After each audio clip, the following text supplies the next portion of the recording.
हामी हरेक दिन कम्प्युटर चलाउँछौँ होइन त तर त्यसको सबैभन्दा महत्त्वपूर्ण हिस्सालाई सायदै याद गर्छौँ किनकि त्यो अदृश्य छ आज हामी त्यही अदृश्य म्यानेजरको बारेमा कुरा गर्दैछौँ अपरेटिङ सिस्टम आउनुहोस् यो कसरी काम गर्छ त्यसको गहिराईमा पुगौँ एकछिन सोच्नुस् त तपाईँ एकैपटक इन्टरनेट चलाइरहनु भएको छ गीत पनि बजिरहेको छ अनि बेला बेलामा नोटिफिकेसन पनि आइरहेको छ यो सबै एकैसाथ कसले सम्हालिरहेको होला होइन यो कुनै जादु होइन यो सबैको पछाडि एउटा एकदमै शक्तिशाली म्यानेजरले काम गरिरहेको हुन्छ हो त्यो शक्तिशाली म्यानेजर अरू कोही होइन अपरेटिङ सिस्टम हो जसलाई हामी छोटकरीमा ओएस भन्छौँ यो त्यो सफ्टवेयर हो जसले हामी र कम्प्युटरको हार्डवेयर बीच पुलको काम गर्छ ओएस बिना हाम्रो शक्तिशाली कम्प्युटर एउटा काम नलाग्ने धातुको बाकस मात्र हो ल आजको हाम्रो यात्रामा हामी यही अदृश्य बोझको रहस्य खोल्नेछौँ हामी हेर्नेछौँ कि ओएसले के काम गर्छ यसले कसरी एकैपटकमा दर्जनौं प्रोग्रामहरूलाई चलाउँछ हाम्रो डिजिटल फाइलहरूलाई कसरी चिटिक्क मिलाएर राख्छ र कम्प्युटरलाई जाम हुनबाट कसरी जोगाउँछ त्यसो भए सुरु गरौँ अपरेटिङ सिस्टमको कामको विवरणबाटै कल्पना गर्नुस् न यो एउटा अफिसको म्यानेजर जस्तै हो जसले कम्प्युटरभित्रका सबै महत्त्वपूर्ण जिम्मेवारीहरू सम्हाल्छ ओएसको मुख्य काम भनेको कम्प्युटरको स्रोत साधन व्यवस्थापन गर्नु हो जस्तै क्रोम र स्पोटिफाई एकैसाथ चल्दा ओएसले दुवैलाई सीपीयूको समय ठिक बाँडिदिन्छ हामीले स्क्रिनमा देख्ने आइकनहरू प्रिन्टरमा डकुमेन्ट प्रिन्ट गर्ने काम अनि हाम्रो फाइलहरू कहाँ सुरक्षित छन् भनेर याद राख्ने काम यी सबैको पछाडि ओएसको हात हुन्छ यो त पर्दा पछाडिको एक कुशल निर्देशक जस्तै हो अब हामीले यो ओएससँग कसरी कुरा गर्छौं त यसका दुई मुख्य तरिकाहरू छन् एकातिर छ जीयूआई अर्थात् ग्राफिकल युजर इन्टरफेस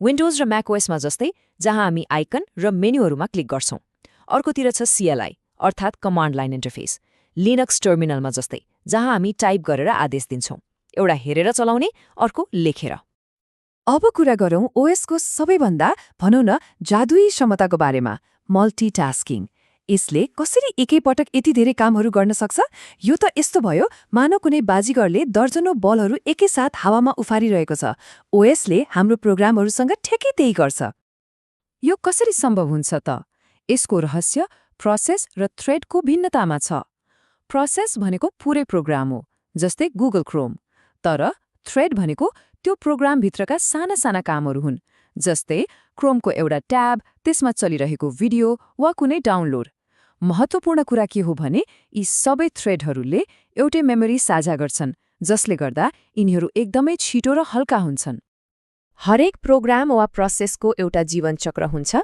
जसलाई ओएसले एकदमै राम्ररी म्यानेज गर्छ सुरुमा यो न्यू अवस्थामा हुन्छ अर्थात् यो बन्दै गरेको हुन्छ त्यसपछि सीपीयूको पालो पर्खदै रेडी अवस्थामा बस्छ जब पालो आउँछ यो रनिङ अवस्थामा जान्छ र आफ्नो काम गर्न थाल्छ यदि यसलाई केही कुराको लागि पर्खनु पर्यो भने यो वेटिङमा जान्छ र अन्तमा काम सकिएपछि यो टर्मिनेटेड हुन्छ अर्थात् बन्द हुन्छ तर के हुन्छ जब हाम्रो र्याम भरिन्छ के कम्प्युटर क्रास हुन्छ हुँदैन यहाँ ओएसले एउटा गजबको चलाकी अपनाउँछ भर्चुअल मेमोरी यसले के गर्छ भने हार्ड डिस्कको खाली ठाउँलाई अस्थायी र्याम जस्तै प्रयोग गर्छ यसले हामीलाई धेरै र्याम भएको भ्रम दिन्छ तर यसको एउटा बेफाइदा पनि छ हार्ड डिस्क र्यामभन्दा धेरै ढिलो हुन्छ त्यसैले कहिलेकाहीँ कम्प्युटर सुस्त भएको महसुस हुन सक्छ अब जब कुनै नयाँ प्रोग्रामलाई मेमोरीमा ठाउँ चाहियो ओएसले कहाँ राख्ने भनेर कसरी निर्णय गर्छ त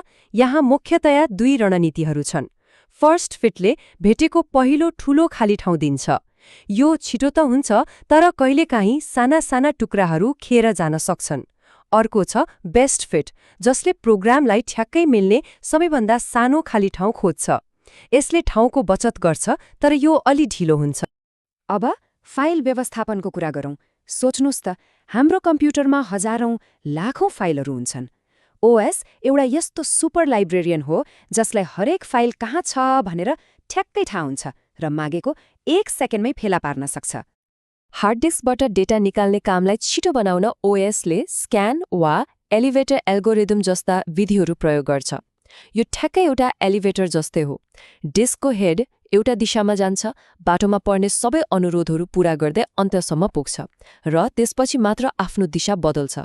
यसले अनावश्यक दौडधुपलाई कम गर्छ र काम छिटो हुन्छ। फाइलहरू डिस्कमा विभिन्न तरिकाले भण्डारण हुन्छन्।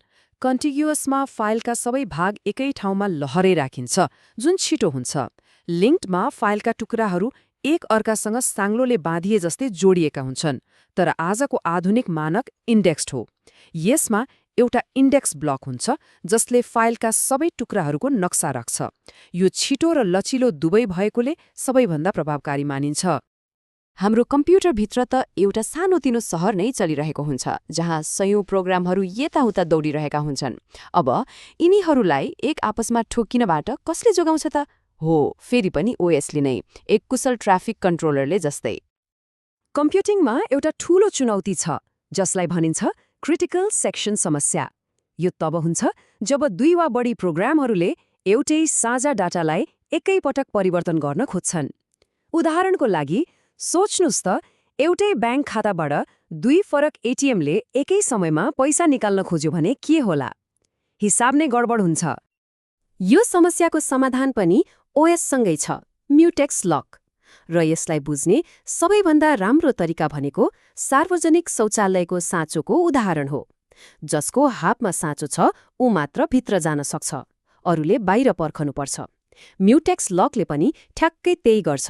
एक पटकमा एउटा मात्र प्रोसेसलाई साझा डेटा चलाउन दिन्छ, जसले गर्दा कुनै गडबड हुँदैन। तर कहिलेकाहीँ प्रोसेसहरू यस्तो जाममा फस्छन् कि कोही पनि अगाडि बढ्न सक्दैनन्। यसलाई डेडलक भनिन्छ। यो हुनको लागि चारवटा कुरा एकैपटक हुनुपर्छ। एउटा रिसोर्स एक पटकमा एकले मात्र चलाउन पाउने, एउटालाई समातेर अर्कोलाई पर्खने, कसैको रिसोर्स खोज्न नपाइने र सबै एक अर्कालाई चक्रमा पर्खिरहने। जब यो चार शर्तहरू पूरा हुन्छन्, कम्प्युटरमा डिजिटल ट्राफिक जाम हुन्छ। ल, हामी अब हाम्रो यो यात्राको अन्त्यतिर आइपुगेका छौं।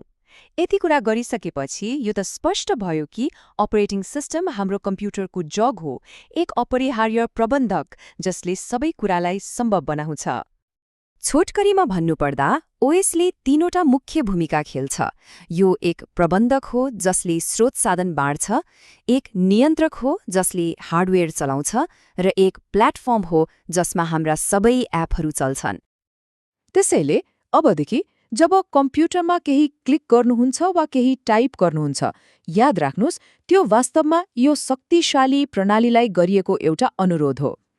हामीले नदेखे पनि ओएसले हाम्रो हरेक आदेशलाई चुपचाप कुशलतापूर्वक कार्यान्वयन गरिरहेको हुन्छ। साँच्चै ओएस हाम्रो डिजिटल जीवनको त्यो अदृश्य जग हो। अब एउटा प्रश्नमा सोच्दै यो चर्चालाई बिट मारौँ, यदि यो अपरेटिङ सिस्टम नहुँदो हो त हाम्रो यो डिजिटल संसार कस्तो हुन्थ्यो होला? आशा छ यो जानकारीमूलक रह्यो। अर्को पटक भेटौँला।